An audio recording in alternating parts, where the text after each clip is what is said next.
Welcome back to our Kelly File special investigation, the Baby Lisa mystery. The Kelly File has exclusively obtained never-before-seen interviews of Lisa's parents, conducted in the days immediately after the baby's disappearance. Interviews performed by a former top CIA operative who challenged both parents about exactly what happened here.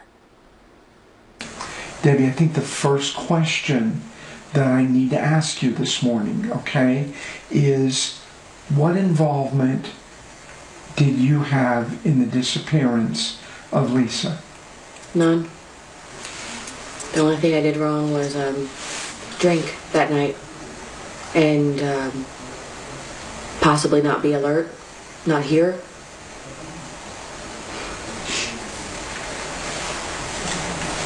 I'm sorry.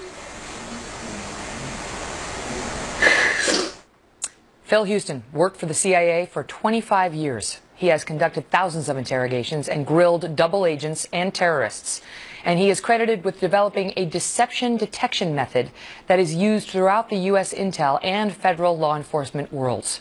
He is also CEO of Q Verity and co-author of the book Spy the Lie, Former CIA Officers Teach You How to Detect Deception. Phil, great to see you. Great to see you as well.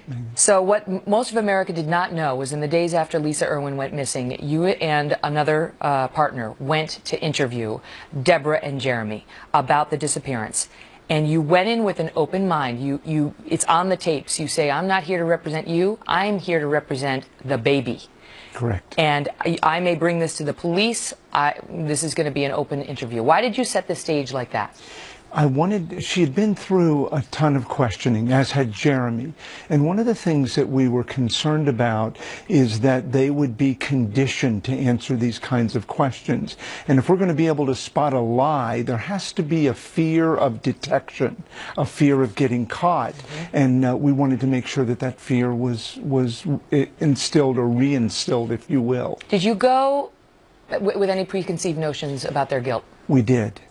So when you said we went in with an open mind, that wasn't quite true, in the sense that riding out there on the plane, I really believed that based on what I'd heard and based on what I'd heard from the comments by the Kansas City PD and others, that the parents were probably guilty.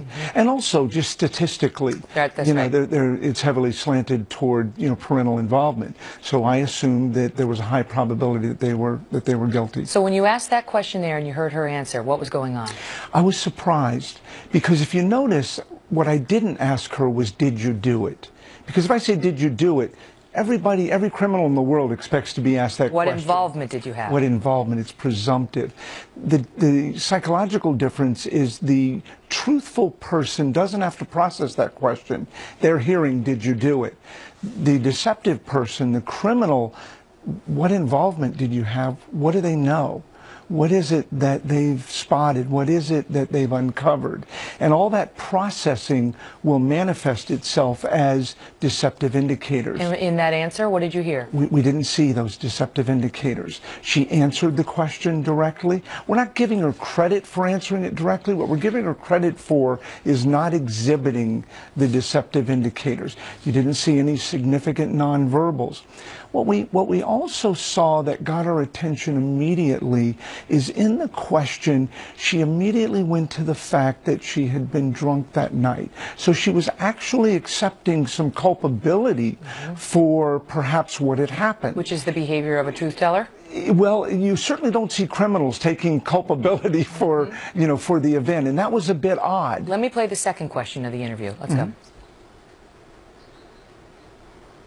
Is there any reason that anyone will provide information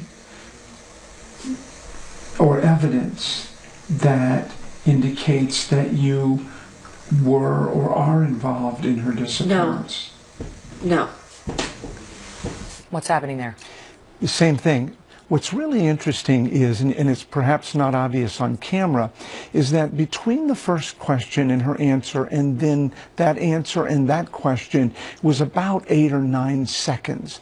That's a long time for someone who has done something as horrible and despicable as either, cover up the death of a child, or were responsible for the death of the child and aren't disclosing it.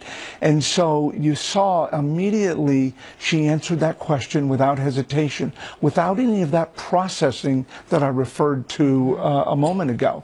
Again, I confess I was a bit surprised when I saw that. A guilty person would be looking to get out of bounds somehow on the answer. Exactly. In other words, again, what do I know? It plants what we call a mind virus. Is there any reason that evidence? Well, what evidence have they uncovered? What do they know? Where did I not cover my tracks, so to speak? And there was none of that processing. It was an immediate no. And so, but again, we're not, we're not ready to walk away and say, okay, she didn't do it. Right. There's much more to the interview, including your interview of Jeremy, which they were to perform separately, and we're going to get to much more right after this break. Phil, stand by. Up next, what Jeremy Irwin has to say about the moment he realized his daughter was missing and why Phil and his partner found this so important.